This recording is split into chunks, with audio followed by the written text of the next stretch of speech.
Hello friends, daily morning எழுந்ததுமே இன்றைக்கி என்ன breakfast பண்ணலாம், இட்லியா, தோசையா, உப்புமாவா, பொங்கலா, இதெல்லாம் டிசைட் பண்ணுறதே ஒரு பெரிய வேலைன்னா அதுக்கு தொட்டுக்க என்ன சட்னி பண்ணலான்னு யோசிக்கிறது அதை விட பெரிய வேலை.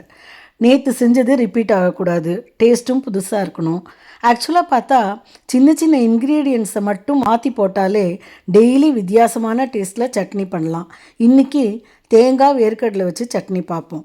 இதுக்கு தேவையானதெல்லாம் 4-5 ஸ்பூன் தேங்காய், 3-4 ஸ்பூன் வேர்க்கடலை, பச்சை வேர்க்கடலையும் எடுத்துக்கலாம், இல்லைன்னா வறுத்த வேர்க்கடலையும் எடுத்துக்கலாம், எது வேணால் யூஸ் பண்ணலாம். 2 பச்சை மிளகா, 2 காஞ்ச மிளகா, கொஞ்சம் புளி, 4-5 சின்ன வெங்காயம், இல்லைன்னா சின்ன வெங்காயம் இல்லைன்னா பெரிய வெங்காயமும் போட்டுக்கலாம். 10-15 புதினா இலை, உப்பு, இதெல்லாம் தான். இப்போ கடாயில் 2 ஸ்பூன் எண்ணெய் விட்டு மிளகாய்களை வதக்கி புளி, வேர்க்கடலை, வெங்காயம், புதினா எல்லாத்தையும் ஒவ்வொன்றா போட்டு மொத்தமே ஒரு 5-6 நிமிஷம் வதக்கிட்டு அடுப்பு ஆஃப் பண்ணிடலாம். இப்போ அதுலேயே தேங்காயும் உப்பும் சேர்த்து மிக்ஸ் பண்ணிவிட்டு சூடு ஆறினதும் மிக்சியில் அரைச்சி எடுத்துக்கலாம். நல்ல தண்ணி சேர்த்து அரைச்சி எடுத்துட்டு ஒரு ஸ்பூன் எண்ணெயில் கடுகு, உளுத்தம்பருப்பு, கருவேப்பிலை தாளித்து கொட்டினா சூப்பர் சட்னி ரெடி. இட்லி, தோசை, உப்புமா, பொங்கல் எல்லாத்துக்குமே இது நல்லா சூட் ஆகும். ட்ரை பண்ணி பாருங்கள். Bye friends.